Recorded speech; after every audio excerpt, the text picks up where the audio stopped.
You know those moments where you think, I wish I would have learned this in school? Those are the topics that we love to talk about. Join me each week as I interview experts sharing their strategies for solving problems that us young adults will face throughout our 20s and 30s. So what are you waiting for? If you want new episodes about adulting advice every Monday, hit that follow button.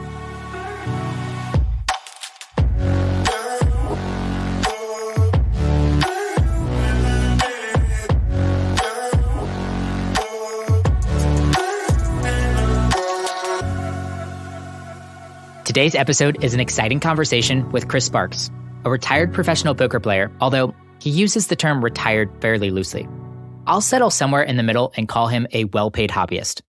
Chris has played over 2 million hands of poker across thousands of tournaments, including main event tournaments like the World Series of Poker, the World Poker Tour, and the European, Asian Pacific, and Latin American Poker Tour. During his heydays, he had a fast and furious climb that eventually led him to being ranked in the top 20 online cash game players in the world. In our conversation, Chris shares stories about his growth as a professional poker player. He'll also teach us the meta skills of high-stakes poker that can be extrapolated and applied to our own life. By listening to this episode, you'll learn how to recognize a good bet, how to take action with incomplete information, and the benefits of focusing on the process versus being results-oriented. If you're a listener of the show and you haven't left us a rating review, I'd really appreciate it if you did. And if you're new, welcome. Sit back, relax, and let's learn something new. I hope you enjoy my conversation with the man who started playing poker in college for fun, but eventually used it to pay for his tuition, Chris Sparks. Why don't we start with your Comedy Cellar performance in 2017? First, how'd you find yourself there? And is it true, did you play with Kevin Hart? Yes, that is very true. I like to set strange challenges for myself. A lot of these challenges have the form of bucket list, where, hey, this is something that I'd like to do at some point, so might as well do it now. So I found on my list, I would like to perform a stand-up comedy routine on stage. I was living in New York at the time, felt like a good time to pursue it. And Comedy Cellar offers a class where you work with a very successful comedian, someone who's been in the game for decades, who works with you to create a stand-up routine. 7 minutes on stage might not feel very long in the days of Netflix specials, but it is an eternity when they're on stage. I think that I probably ended with maybe 7 to 10 jokes, but I threw out hundreds along the way that just did not make the cut. And the rule of thumb is that every 2 lines is a laugh. So that's how really precise you have to be with every word choice. So I learned a ton about the experience. I like to talk about this in terms of skill development and deliberate practice, because I came in knowing nothing about comedy. And I don't know if the results show at all. I felt like afterwards I had a better understanding of what makes people laugh and what people find humorous. And yeah, one of the jokes that I had in there was about playing in private poker games with Kevin Hart, and some of the fun of seeing a person off stage and the difficulty that they have with separating their on-stage personality and who they are in real life, and exploring some of the funny implications of that, where Kevin Hart forgot when he was playing Kevin Hart and when he was actually the person Kevin Hart. That sounds like such an experience. I feel like I would be super nervous to go up on stage there. How were the nerves before you actually performed? Really high. The key to everything, I find, especially in these big performance moments where you're putting yourself on the proverbial stage. So this could be a presentation, this could be in a competitive context like sports, is that you do the level of preparation that gives you this sense of, I have done everything I can to make the most of this moment, let the chips fall where they may, so to say. So having rehearsed this routine so many times that I could recite it backwards and forwards, but still having a note card there just for the peace of mind. Hey, if I completely deer in headlights up there, that I have something that I can reference to get back on track. It helps that I stacked the audience with the help of my wonderful girlfriend, now wife. Had a lot of friendly faces in the crowd who I could count on for a laugh, even if the joke didn't quite land. And then just little things like having the very specific areas of focus. So I find if you want to bring more of yourself to a situation, if you want to be more present, it helps to zoom in. For example, when I'm at the poker table playing live poker, you're sitting there for hours and the pace can be glacial, can be very boring. So it's easy for your mind to start to wander. You have ESPN in the background. You start watching a game that you don't really care about. And I try to bring myself back into the room by having a single pointed focus. For example, one that I like is just to watch people's hands.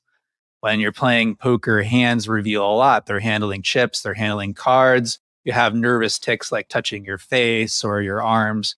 People are always giving a lot of information away with their hands, but more importantly, just by having something specific to bring my attention back to.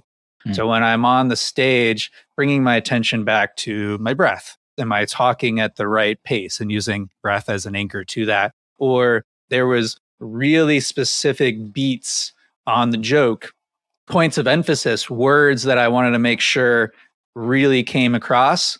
So focusing specifically on those words rather than trying to think about, okay, what's the next line? Where is this going? I found that that type of stuff helps me to maintain my focus and to maintain my presence when I'm in a situation that, under the surface, I'm a little bit shaky. Well, once again, I applaud you for doing that. Improv is actually on my bucket list of things I'd like to do yet, but still don't necessarily have the nerves to get up there and do it quite yet. But it will be something that I tackle. But Chris, I'm excited to have you on the podcast. We're going to blend two of your lives in this conversation, your life as a former top 20 poker player, and then, of course, your life as a performance coach now. But I guess to start with, the word retired seems fairly loose in your terms. I think you use it as just a frame of reference of how you're approaching the game currently. How often do you play nowadays? Yeah, I have retired from poker. And when I was a naive 22-year-old retiring from life as well, multiple times. And I think of retirement as doing something for fun because I enjoy it rather than doing it as a full-time source of income or a full-time source of focus and mission. And for me, as I have the benefit of having other interests and things to occupy my time, poker takes the back seat sometimes. I go on a sabbatical once a year, usually during the summer. Poker tends to be slower in the times that people want to be doing things outside, as you might imagine. So it's a good time to take a break, focus more on my consulting practice, do some traveling, really double down on health and relationships. On the other side, I tend to be a little bit all or nothing when I am really into poker or the games are very lucrative. It can become quite the obsession. So I've had periods in my life, notably during my poker peak when I was in my early 20s, where my entire life revolved around the game, where all of my friends were poker friends, all of my dreams were poker dreams. That really allowed me to put in the time and effort necessary to make it to the top, but it certainly came at the expense of the other areas of my life. So occasionally I like to rebalance, to put things like poker down for a while to see to what extent I want to pick them back up. I like to use an investment analogy here is when you have your investments, it's very easy to start from this status quo of should I have a little bit more of this thing I have already? Should I have a little bit less of this thing? Versus imagine that you're selling everything and saying, all right, I have this big pile of money in front of me. What do I want to buy with it? And you can apply this analogy to the way that you spend your time, your interests, or think about a career as a portfolio, the various ways that you want to make impact or support yourself financially is, all right, if I had all of the time in the world, how would I want to invest it? Rather than approaching it as, do I want a little bit more of this, a little bit less of that? That's the strength that I find of the occasional retirement model is it allows you to step outside of what you were doing before and evaluate with a fresh slate all right, given I can do anything, what would I like to do? Mm. And it sounds like, once again, you kind of occasionally get bought back in whenever big games come up. I know it was either early this year or late last year. It seemed like a invite-only Bitcoin game caught your attention, and you ended up finding yourself on a table that you're hoping to win, but of course, a bad beat story that came out of that. But let's not revisit that story. To summarize some of your launching points into poker itself, it seemed like one of your first predominant card games was Gin, and then some friends that you played with turned you on to poker late high school, early college, and then through college, you were somewhat of an, I don't know, casual amateur player, even though I use those terms pretty lightly because I heard you mention multiple times that you paid your college tuition through poker. So congrats to you. I think that skill set dubbed as a loan or a scholarship. So you did something right there, but things really got going with two seemingly unlucky, actually turned to lucky situations. One being your job with Ford, and then the second being the accidental misclick with the Latin America Poker Tour. Can you bridge the gap between amateur and professional poker player using those two milestones for me?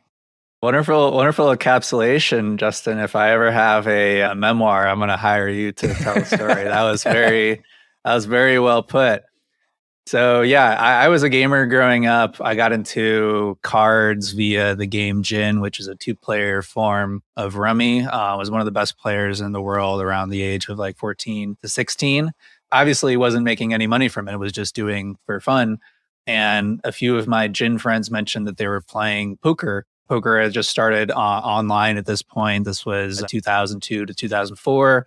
You had showing on ESPN with whole cards, and there began this boom that brought, in particular, a lot of young college age males into the game. So when I was in university at Ohio State, that's what we did for fun. Not only if you were into poker, it was if you were into hanging out with other people, you played poker. So I had a little bit of an early advantage from my games experience coming in, and realized that I had a knack for the game. But the strategy all along the way was to make television commercials. That was my goal. Is I was obsessed with marketing, and particularly marketing and psychology, with consumer behavior. How can we influence people to make decisions through story? A narrative that continues to weave through my work in poker and now in performance coaching. And I played poker maybe 10 to 20 hours a week, essentially on weekends or when I would forego sleep and sleep in class instead. Not recommended, but found a way to make it work and make it through. And I had the, like, as you put it, at the time, very unfortunate occurrence. I was graduating in 2008, a difficult time to be a college graduate, and particularly joining Ford Motor Company. I had a, let's say, a reality show that I participated in my senior year that put me on the radar of Team Detroit, which leads Ford's advertising. And through that, received an offer to not only work in advertising on television commercials, but for the largest advertiser on television in the world, Ford Motor Company. And selling cars at the time felt like it'd be really, really cool.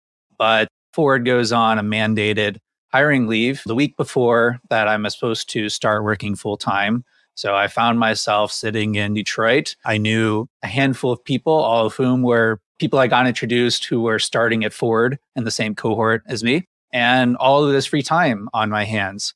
After a little bit of necessary wallowing, realizing, oh, I can do whatever I want.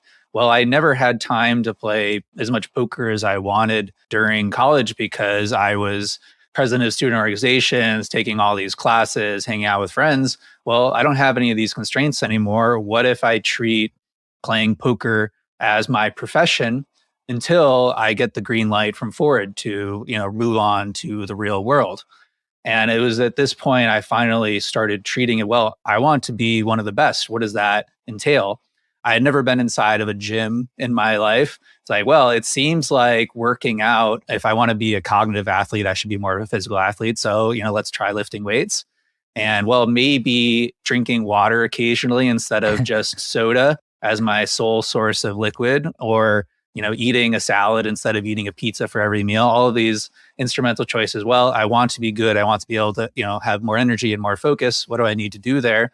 And then moving from dedicating about 10 or 20 hours to the game to playing 40 hours and studying 40 hours, like continuing trying to hone my game.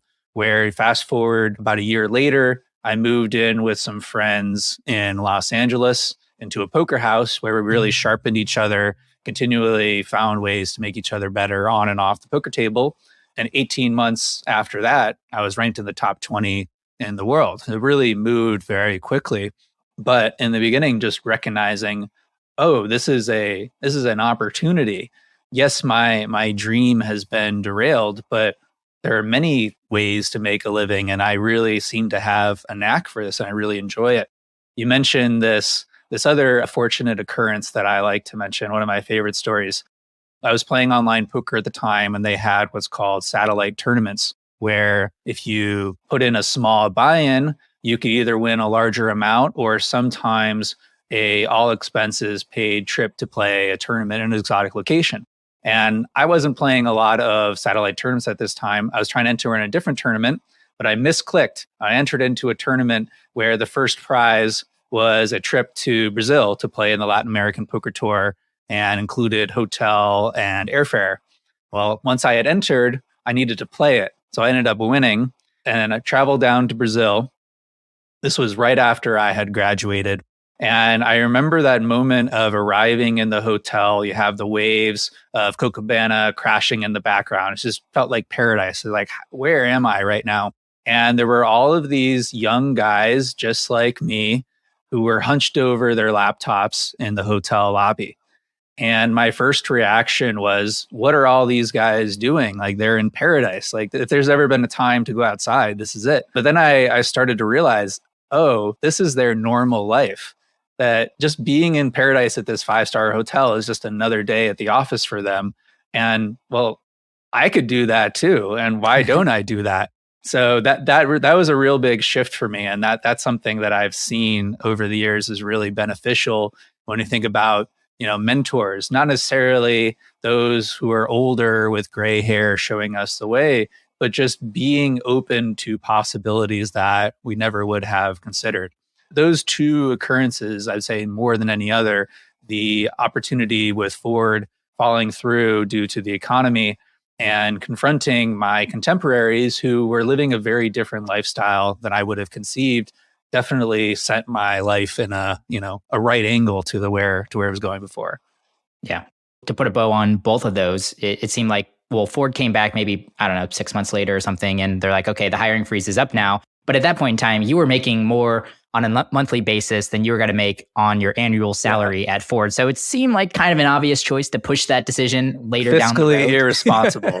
Yeah. And then your Latin America poker tour, that also put you in the phase of the fact that, okay, not only can I pay for life using poker, but I can also become a professional poker player, which Exactly. up until that point in time, I don't know, it didn't seem like you really met that many people that would claim that title or carried that title. No, this was a first for me. I always thought of poker as this well-paying hobby and something that, hey, I'm just doing to pass the time until the world comes along. And then talking to these other professional poker players, again, who talked about the game like I did, looked like I did, acted like I did, just this one difference. They said, well, why don't you do this? You can make money from it. You can do whatever you want. You enjoy it. And of course, well, why don't I do this? But I had never really asked myself the question before because I never had those examples. And, I get asked what makes someone a professional poker player. It's essentially, you just get confronted with the reality of, well, you should be doing more of this. Why don't you do more of this? There's not a difference in that professionals are so much better than amateurs. It's just that this would be a good place to spend your time. Why don't you do that? That makes sense. And you mentioned moving into the LA home. Was this the LA mansion? I saw that video, that 5 or 6 minute video, the Young Guns reality show. Yeah. Was that the LA situation? And did that video give an accurate depiction of your time at the poker house? Yes, exactly. Oh, man. So there were 5 of us living in this beautiful mansion in the Hollywood Hills, living that sort of Hollywood lifestyle that is the postcard version of success. If you're, 21-year-old guy who grew up in the Midwest and envisions, hey, this is what you do if you're rich and famous type thing. So we had a blast. We had pool parties. We would go out to the clubs all the time, do all of the LA wearing your sunglasses type stuff. And yeah, we had the opportunity to shoot a pilot for a reality show that, again, good luck, bad luck, who knows, didn't end up getting picked up because of events of Black Friday, which we maybe go into later.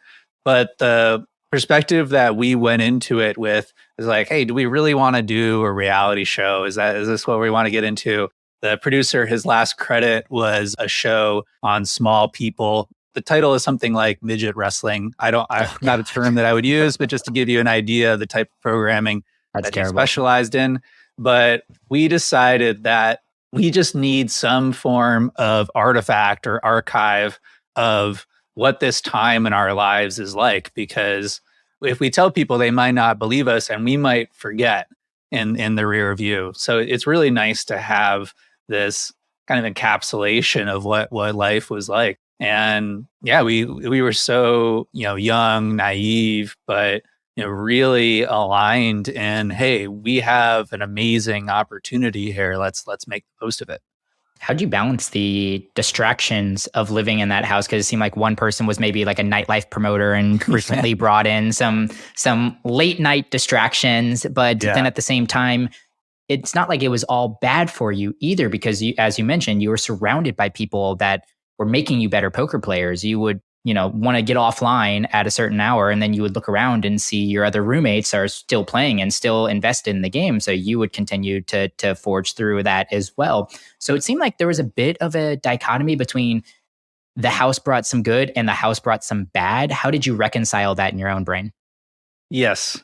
I think a lot about distractions. And when you look at it on a purely financial basis, it didn't make sense to do anything other than to tape ourselves to our chairs and keep playing poker with how well we are doing. To the point that you could think of this to the extremes is, well, it would never make sense to cook, so we should have every single meal delivered and served to us. And well, if we need a haircut, I wish have a barber come to our house and cut our hair while we play poker. You could take this to the extremes as if we were doing anything other than, eat, sleeping, or playing poker. It was a distraction in terms of opportunity cost. But you start to recognize that if you become too unbalanced, if you are too optimized to do only one thing, it creates the conditions for fragility. So particularly with poker, it's very up and down. So something that I think a lot of people don't realize is that your advantage in any particular day is very small. All of the winnings that you make come from essentially compound interest, that small advantage accumulating over time. But on any particular day, I was about 52% to win. So essentially flipping a coin. And given the stakes we were playing, you could have very large losses, right? Just as like you could have very large wins. And if I was completely dialed into poker, it would create conditions that I could go on a bad run and potentially burn out and stop completely, or worse, start to have emotional reaction and play badly. And this was exactly the scenario that I encountered when I was living in Detroit. So I'm very happy to talk about this type of stuff, is because I just completely went all in on poker. A lot of other areas of my life suffered. I lost touch with my friends. I didn't have any other outside hobbies, and it was very difficult to maintain things like my health. So what that would led to was essentially feeling pretty unhappy and unfulfilled, and having periods where all I'm doing is playing poker, but I wasn't actually playing poker at all. I was doing other things to distract myself from things aren't going well. So I actually found that when I was in LA, these distractions actually gave me a sense of balance and something else to tether my identity to for all those inevitable times where poker wasn't going well. It's also, your environment is such a massive influence on your performance, on your state of mind. And maybe again, this is a justification, but in my mind, being in a place that inspired me with people who inspired me, I think allowed me to perform better and just gave me a reminder of why I'm doing this. Because when you're playing online poker, it's just a number on the screen. It's totally abstract. But actually seeing the tangible outcomes that, hey, this work that I'm putting in is leading towards the life I want, it created a positive feedback loop. It's almost essentially a forcing function. That's what your performance company is named after. But being in that environment is, a bit of a stretch, but quite a forcing function in itself as well, because that environment is kind of stipulating or helping, maintain your goal of, becoming a better poker player. Yeah, I'd love to touch on one of my favorite concepts, obviously, which is the concept of the forcing function, given that we named our company after it. So I think of a forcing function as something that changes your default behavior in the future. And in that way, it's a catalyst. So the one of the forcing functions is being in a house surrounded by four other really good players who are taking the game extremely seriously. So when I moved in, I started with where I was before, which was okay, I'll play for a couple hours, and if I'll study if I feel like it. And if I'm, tired or the games are quiet, I'll just, watch an entire series or play some Halo and hang out. And seeing, oh, these guys are working way harder than me. And when the games aren't good, they use that time to study. It just created this natural default to, well, I'm going to work harder because everyone around me is working harder. And not in the sense of like hustling, like, oh, you need to be hustling more, working harder. But given the massive opportunity in front of us, which wasn't going to last forever, it really paid off to have this forcing function of putting more time, energy, attention into the game. And that just became very natural because I looked around and all of my people around me and my entire environment was geared towards this. Can you extrapolate the concept of forcing function maybe to another goal that you're currently working on as well? I think it makes sense to me, but it might make sense to bring it out of poker context right there and give a different example. Absolutely. So I think of it as any commitment that you make that can raise the stakes for yourself or make it more likely that you do something. So one form is a pre-commitment. So instead of, hey, I want to work on public speaking, for example, you sign up for a class on public speaking and put some sort of financial stake on it, or you have friends who are taking the class with you where you have a form of accountability. That could be having a trainer at the gym.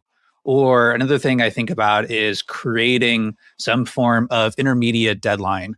So, say you have to give a big presentation at work in 4 weeks. Well, the natural thing is to treat a presentation like we would a test in college or a paper in college, and we wait till the last minute. And you see all of the effort comes in the last 10% before this deadline. What you can do is create an intermediate deadline with some stakes. So, something like giving a presentation, you have a couple people who you respect, and you ask them, hey, can I give you the presentation earlier on, and you give me feedback on what's good, what's not so good. And that Makes way sense. you have something to present them to. This concept of no one likes to show up empty-handed, right? Just the Mhm. prospect of being embarrassed, you'll front load some of this preparation, but also you'll have the benefit of after you get the presentation, you're like, oh, I know this part great. I don't have to worry about that anymore. This part they didn't quite get. I need to think about either taking this out of the presentation completely or how can I flesh this out a little bit more. So it's taking what normally would be 100% of the grade as the final exam and creating these intermediate quizzes. So this is just a really powerful concept for me because it allows me to think about my life at the meta level of what do I want to want? If I want to do something, I know that I can create the conditions that make doing that more likely in the future. All right. So say I want to save money. Well, I start subscribing to financial literacy newsletters and I start tracking my income and expenses. Doing these little things automatically shift all the decisions that I make in the future. Right? It's this one-time decision that shapes all future decisions. So I'm always thinking about this is if I want to do something, how do I make it more likely that I do it in the future? How do I streamline it? The same way, think about all the alternatives, all the distractions to doing that thing. How do I add friction? How do I make it less likely that I do those? Let's continue to go down that path. I think we're going to open up this conversation to decision making in general and talk a little bit more about performance in the second half of this. But clearly, we're going to weave in a whole lot of poker here as well, because that left a huge impact on you. And there's so many lessons learned through the game of poker that can actually be translated out into real life. You know, you played one time, I heard you mention 2 million plus poker hands over your life. So you've really dialed in decision making, because poker is an amazing training ground for actually making decisions. So let's start with just more of a generic question here. How do we make decisions with incomplete information? Or how are we making decisions better with the incomplete information at our hands? That's life. Things would be very different if we had all the information, but we can frame this differently. This is an opportunity. If we can become someone who's comfortable with uncertainty and adapts quickly as the world changes, as we receive more information, we can have a relative advantage. Not in a competitive sense, but we can be more likely to get the things that we want out of life. So first, I think, is just recognizing that we will never have all the information that we need to make a perfect decision, but we need to move forward anyway. This is something that I constantly try to reinforce and reward in myself, is to just take action. A phrase that I like is, it's much easier to steer a moving ship. As you are doing things, you receive feedback on what's working and what's not working. So what a lot of people think of as one big decision, I try to decompose into smaller decisions, or as I like to think of them, as bets. Think about a bet versus a decision. Well, decision has this like stakes. What if I make the wrong choice? What if I blow it? And that can cause us to delay and sit on the sidelines. We think about, all right, how do we take this big decision and break it into small bets where I try something, and based on the feedback that I get, I can change my approach. Or if I'm getting good feedback, it allows me to move faster, to double down on this bet. So that's the way that I essentially look at the world, is I predict, if I do this, what will happen? And then I take action and see, hey, are the signals that I am receiving confirming my expectations, or are they telling me that, hey, I'm missing something and I need to take a step back? So that's really the first step, is to just make more bets, but have those bets be really small and approach things as an iterative process. I love that about you. I write down some of my favorite learning lessons from all of my guests as I'm researching them. And one that I wrote for you that I can see right here is this quote that you say, knowledge is only used as a force multiplier. Yes. It is knowledge times action that equals results. So, regardless of how much knowledge that you have, if you're multiplying that by zero action, you're always going to get zero results. So it's a combination of the two that are really going to give you some kind of actual results that you're hoping for. And I love that you're obsessed with this concept of experimentation, and you reward yourself for experimenting as well. This has definitely been a shift that I've had to make over the last couple of years as well, where I just almost the permanency and perfection aspect of decision making led to a lot of inaction. And you just learn over time that regardless of how much you feel like you can make some kind of perfect decision, it just never turns out that way because of all the incomplete information. Once again, like you, I found that no decision is permanent. And, even something as, substantial as like where you move, you can always change. We talk about your decision around moving to New York, and you ran a small experiment to start that before you actually moved to New York. So many places we could go with this. I think the main thing that I would say here is that the cost of failure is always way lower than we like to think of it as. And this can usually be useful to write out, hey, what's the worst case scenario? And just seeing, hey, is this catastrophic or just merely bad? And think, is there a way to de-risk this decision, to find a way to move forward? Because there's usually some form of fear of failure that's causing us not to take action. And particularly early in your career, you are rewarded for taking more shots on goal, because each individual shot costs you essentially nothing. So shoot your shot. There's a classic study that I love and I think is illustrative. They had a ceramics class, and the goal of the class was to make the best pot that you can, right? A vessel, like a vase that'll hold flowers. And there were two different options. One is you can spend the entire semester perfecting your pot. And the second group was make as many pots as you can. And inevitably, the best pot was the group that made as many pots as they could and then picked the one that they thought was the best. Because the power of iteration, but you learn so much more through experience rather than just reading and learning and spectating. So finding any way that we can to get into the arena. So you mentioned one decision that I had, which was I wanted to move somewhere that would most accelerate me in what I wanted to do. I was in a poker retirement phase. I just finished some travel and was pretty uncertain with where I wanted to be or what I wanted to do. And I created this spreadsheet, which now exists as a free exercise that I offer everyone called the expected value calculator.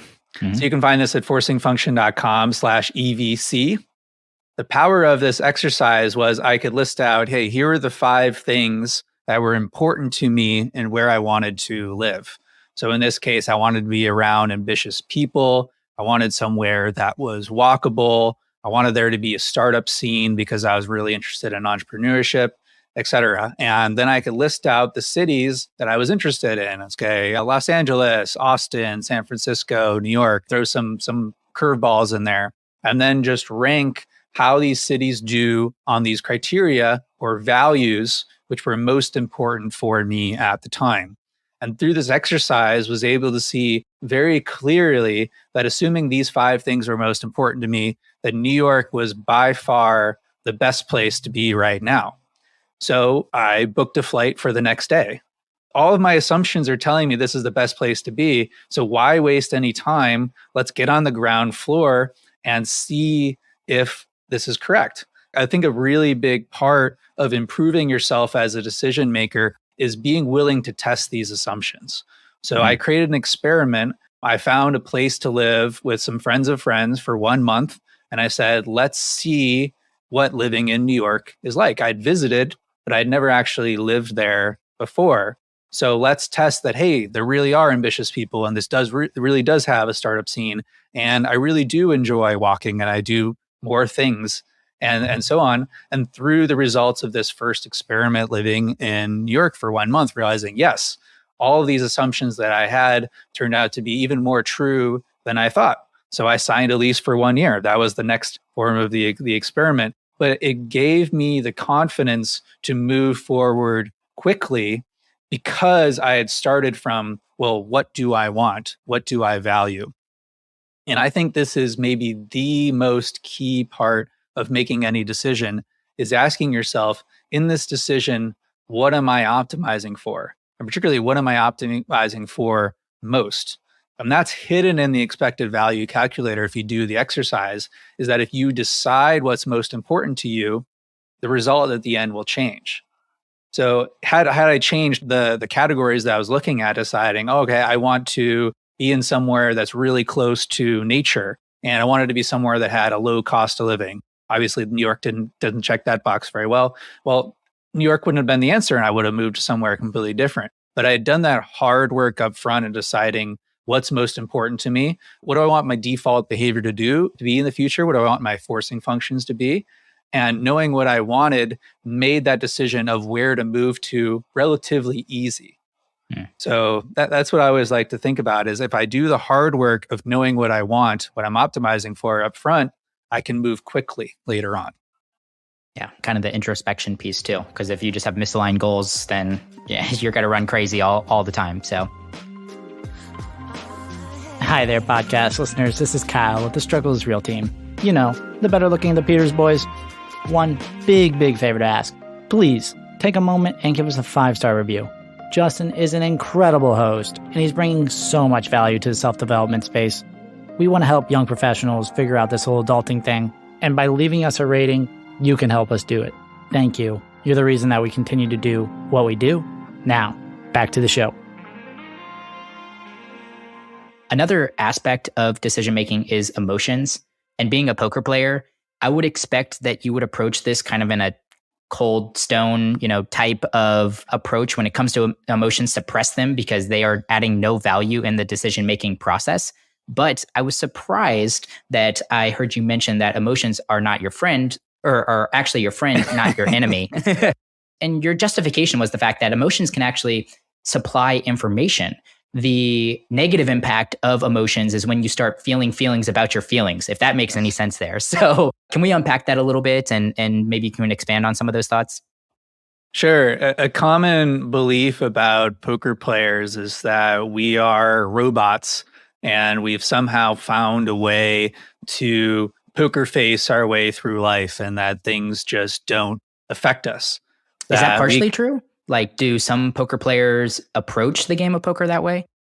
Yes, that is a whole rabbit hole in Okay. itself. I think that's definitely a approach. As we uncover more about the way that humans make decisions, we learn that there is no separability from decision making and emotions. So trying to repress emotions, pretend that they're not there, and make a perfectly, quote, rational decision is doomed to failure. So when I work with a startup founder or an investor, I really try to help them uncover their emotions when they're making a big decision because I believe that these emotions have very interesting and useful things to say about what's actually going on, what's actually important to them, what their actual fears are, which can sometimes elevate risks to the surface, which are worth de-risking or finding ways around them to move forward. My model is that emotions are signals from the subconscious, but not only they have useful things to tell us that we might not be aware of, but that if we ignore these emotions, we're going to find ways to get in our own way. We're going to block ourselves, do things that feel like self sabotage, that there are these urges that we'll be trying to satisfy and say, hey, I don't understand why I'm not taking more action. Well, because you haven't reconciled the very real reasons to not take action. I'm always thinking about how can I create an alliance with my emotions by listening to them. And at the poker table, there are things that I will not be consciously aware of, but I'll notice. It's like, oh, I feel a little bit fidgety, or I have this heat on the back of my neck, or I notice I'm getting a little bit angry about how this player is conducting themselves, and that doesn't really make any sense. Well, I could deny that that's happening, or I could use that as an invitation to inquire into my experience and what's going on. So, particularly at the poker table, if you don't get a handle on your emotions, you'll get punched in the face. You'll make a very costly error. And you see this throughout life. Emotions really guide our decision making, not just in like, oh, this is a bad thing we have to avoid, but we can get this sense of resonance and excitement and alignment that allows us to move forward faster. So that's really the approach that I try to take, is to understand what I'm feeling. And as you said, in the context of not getting stuck, not creating a negative or a vicious spiral, the phrase that I like is to not feel feelings about feeling feelings, where you can imagine a scenario like this where you miss your alarm in the morning, so you wake up late and you're frustrated. Oh, I thought I set that alarm. And now you're driving on your commute and, oh, I'm so mad at myself. I always do things like this. And you're frustrated. Why can't I become the type of person who's on time? And then you're sad. It's like, oh, all these moments in my life, if I had, been more conscientious, more on time, things would go differently. And you start to spiral and you create this narrative that, hey, if you're looking for negativity, you're very apt to find it. Versus just sitting in the frustration or the anger or the sadness or whatever negative emotion it is. There are no positive or negative emotions, just emotions, and say, okay, what is this anger telling me? What can I learn from this? given where I am now, what is the best path forward? It allows us to take this just mental breath and have a signpost that allows us to redirect course rather than continuing to dig ourselves into the hole.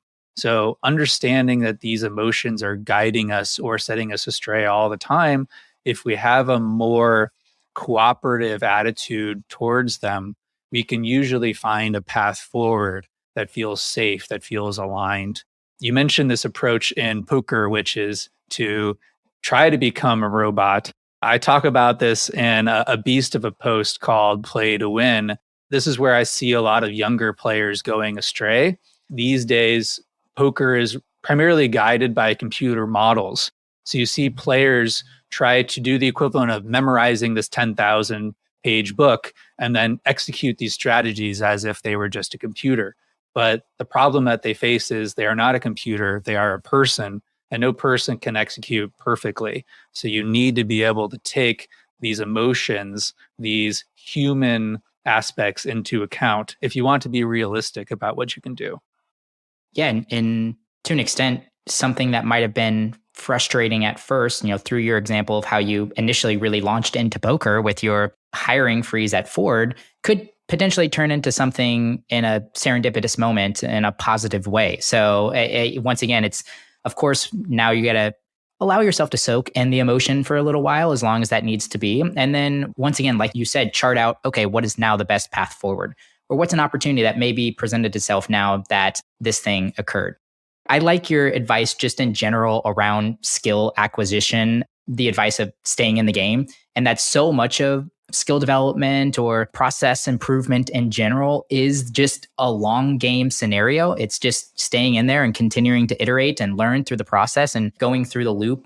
It was kind of fascinating. You were talking about your, I think, prior 20 something self, and I think this came up whenever you were asked about what you would do differently, but essentially you came down to this way that you would probably play in a more sustainable way, and the fact that you would optimize, maybe not optimize, but you would highly incorporate the fact or the concepts of fun and curiosity in your poker play.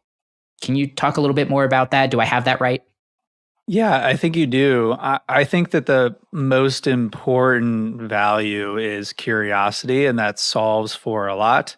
If you're curious about other people, if you're curious about yourself, what's working, what's not working, if you're curious about the world and what's going on versus, think the opposite is judgment. Judgment is wishing things were different than they really are, or trying to shape the world and feeling resistance. So I find that curiosity is this acceptance, like, hey, let's figure out what's going on. And if I know what's going on, I can work with that.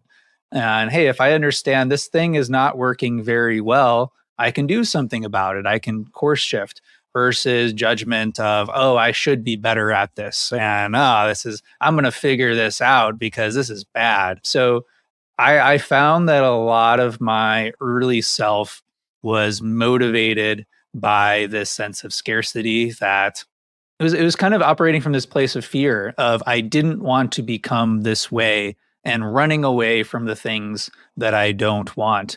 And it was almost like this dark energy, or like going to the dark side in Star Wars terms. And what that really leads to is just this sense of you're always trying to prove yourself. You're always performing for others. It feels very competitive and transactional. You see other people's success and you feel like it's coming at the expense of yours. You feel a little bit of jealousy. And I just, despite all of the outsized success that I was having in poker and otherwise, I never felt satisfied. I always felt like, okay, once I reach this next level, then I can finally take my foot off the gas and relax and worry about things like happiness and fulfillment. And then I would reach that level, push the goalposts out a little bit further. And just recognizing that, hey, if you are operating from this lens of competition, you'll never be satisfied. There'll always be someone who's better, more successful, more good looking, better shape, whatever it is. And as I've tried to mature over the years, trying to reorient myself to what I think of as integrity, which is I want to run my own race. As Naval Ravikant would put it, I want to operate off of my inner scorecard to play a single player game where I alone determine what means a good life, how I acquire points, that type of thing. So trying to shift from this approach of, all right, I don't want to become all these things. I don't want to be a failure. Oh, those other people look like they're really successful. Why don't I try to do that? Versus, oh, I can do whatever I want. I've already won the game as I'm here, I'm alive. Like things are pretty great. Given where I am and I could do anything, what do I want to do? Things are already great in terms of my productivity, in terms of my health, in terms of my relationships. Are there any opportunities for things to go even a little bit more great that I can be curious about? We've touched on it, but this really was the genesis for me of this core way of living life, is to just treat everything as an experiment. The great thing about an experiment is that there's no possibility of failure. You have this hypothesis, hey, if I do this thing, I think I will have this result. It gives you permission to try and to be curious about what happens. Oh, that was a complete disaster. That didn't go how I thought. Well, that's not a failure. That's just an unexpected outcome that we can learn from and try something a little bit different last time. We gave one example of moving to New York. There were a lot of scenarios where I moved to New York knowing very little about it and completely hated it, or decided that, oh, those things that I thought were important to me, when I had them, I didn't actually want them. This has happened a few times in my life where I had this fairy tale notion of success and I was given a glimpse of, hey, I actually have this, and oh, that isn't what I want. And what a tragedy to run as fast as you can towards a goal that you don't actually want to achieve. That even your goal becomes a hypothesis through this experimental framework of, I think I want this, but I won't really know until I have some form of it in my life. So this thing that I think I want in the future, how can I be living some aspect of that right now to make sure that I'm at least directionally correct? So this experimental framework has been so powerful for me because it removes a lot of the day-to-day just fragility of, am I doing what I want with my life? Should I be doing something completely different? And more, all right, I'm going to commit to this thing that is my best guess about what I want to do for this experimental period. A month is a good, safe default, but if it's something that takes a little bit longer to see some results, maybe career related, 90 days is a good default as well. And I'm going to commit to doing this thing the best as I can for this period. And at the end of that time, 30 days, 90 days, I have permission to stop completely. I can do the equivalent of retirement, sell all my investments, and then sit with my pile of money and time and say, all right, I can do that if I want to do that, or I can do something completely different. What do I want to do? I think the end of a lot of these experiments is to double down or stop completely. If it doesn't go so well that you want even more of that, that's a signal that, hey, maybe you should stop and try something else. But no matter what, you can't fail with it because you've tried your best, and that way you have no regrets. So trying to live in this sense that I'm continually placing these small bets, and then, like I was running an experiment, tracking results, seeing if the things that I'm doing are leading me to where I want to be, that allows me to move quickly. I can have very tight feedback loops. I'm learning quickly through this. My trajectory is just more steep. It becomes a hockey stick because when I fail fast. And when I'm successful, I double down on that. And when you apply that to every dimension of your life, your health, your relationships, your career, it gets really interesting really quickly. So that's something that I really would want to instill into my younger self. Is my younger self was very perfectionistic, very afraid of being found out as a fraud, very afraid of doing something and failing at it, particularly failing publicly. And I would write a letter to myself and say, first, no one's paying attention. And second, like fail more, fail as many times as you can, because that's what's going to lead to ultimate success. It's a really thought-provoking thread there. And a lot of things resonated with me that I'm going to have to sit with for a little bit, but enjoyable conversation, Chris. I've had a pleasure getting to research you and then having this follow-up conversation. If people resonated with something that you said today, where's a good place for them to connect with you, learn more about what you're doing, especially over at Forcing Function? Thank you, Justin. I had a lot of fun. I feel like we had so much more ground to cover, and We do. I just want to acknowledge and appreciate the time that you put into preparing for this and saying some of the things that are very near and dear to me, and not only ways that I agree with, but putting better than I have before. So, thank you for creating this platform and for offering this value to others who I think are really benefiting from it. If something that I said today resonated with you and you want to know more, I would love to point you to a few resources that we've created that I think could support you in achieving your goals and finding a life of freedom, happiness, and purpose. So, my consultancy is Forcing Function, and we have a number of wonderful free resources at forcingfunction.com, articles, templates, exercises, interviews that you can check out and explore any number of the topics that we talked about today. And more importantly, install them, take action on them in your life and start to see some of those results. Two resources in particular I like to point people to. First is a workbook that we created called Experiment Without Limits, which is 90 pages of my top recommendations in all of the areas of performance that we found are most important in my work with peak performers. So, how to set goals, how to design systems, how to optimize your time, energy, and attention, accelerate your learning. There's step-by-step exercises that you can follow, as well as prompts to help you uncover what you want and the best way to go about getting that. So you can download that for free at forcingfunction.com/workbook. We also have a test that we love to share. A big challenge that I have all the time is, given all of these wonderful things that I could do to improve my performance, what should I do next? And that's why we created this test called the Performance Assessment.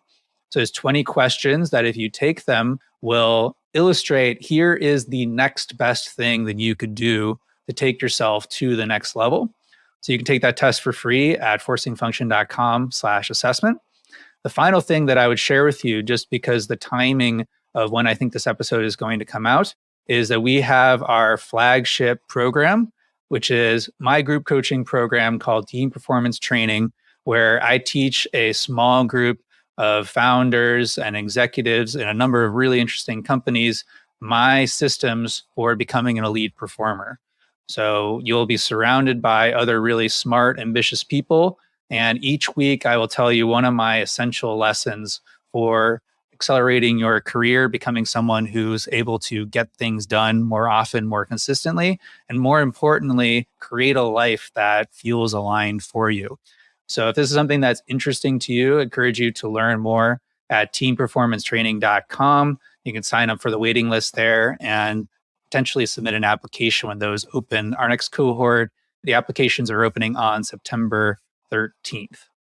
Awesome. And as somebody that's a self-proclaimed high performer, I downloaded the workbook a couple days ago and about a third of the way through, and it's really enjoyable. So if anything, I would highly encourage people to go download that and really work through that piece to it. Chris, my final question for you. If you had the opportunity to teach a 16-week class to a group of graduating college seniors on a topic that isn't normally covered in the classroom, what would you teach and how would you teach it? I love this question because, the things that we learn in school aren't necessarily the things that we need most in life. I have to give an honorable mention to two things that I imagine others have mentioned before. First would just be plain financial literacy. The earlier that you can learn how to have more positive cash flow, and as you start to earn money, how to best get returns on that, as well as returns on the way that you're spending, the things that you are investing money into, that they are actually bringing you fulfillment and happiness. I think that would be something that I would have loved to learn early on.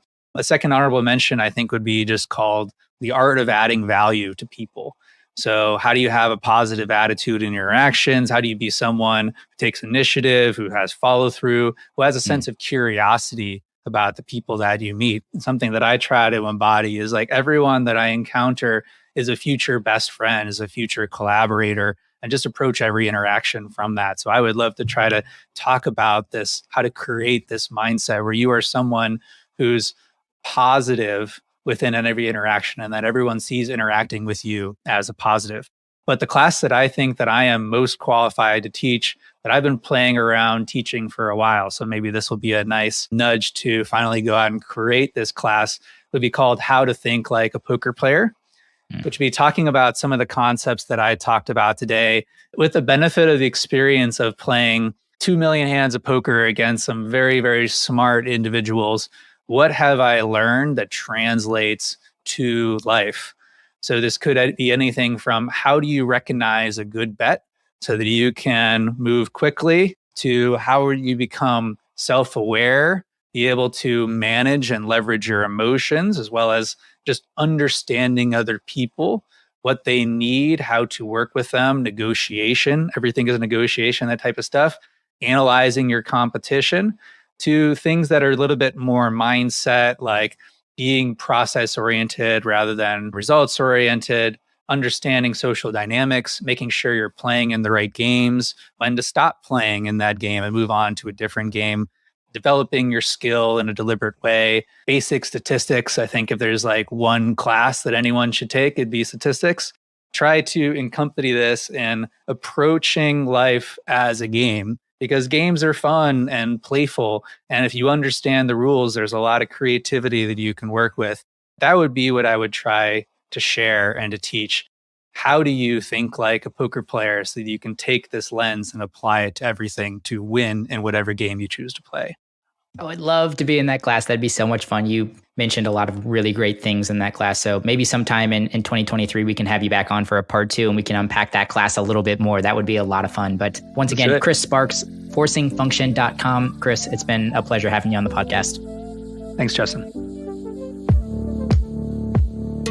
Thanks for tuning into the episode. Here's what you can expect next on The Struggle is Real. A rival mindset was really preventing me from seeing some things that I was doing in my day-to-day life that gave me a lot more insight into what actually made me happy, what opportunities maybe I was missing. When I think back to the hike, that moment of everything's temporary and just being okay with that gave me more presence to see what I am actually doing. In a lot of ways, that was physical for me. It was just, don't get trapped in like your physical elements, too hot, too cold, etc. But I'm trying to apply that to my mental state. And when I think about things like, okay, I have to do this, this, and this, and then someday in the future, I'll be happy. Well, you know what? Think about the fact that everything's temporary. What I'm doing right now, it doesn't have to always be leading me toward this just checkbox where sometime in the future, I'll be happy. Hey, everybody. Thanks for listening. If you like this conversation today, be sure to subscribe so you'll be notified about new episodes. I'm your host, Justin Peters. Thanks for tuning in.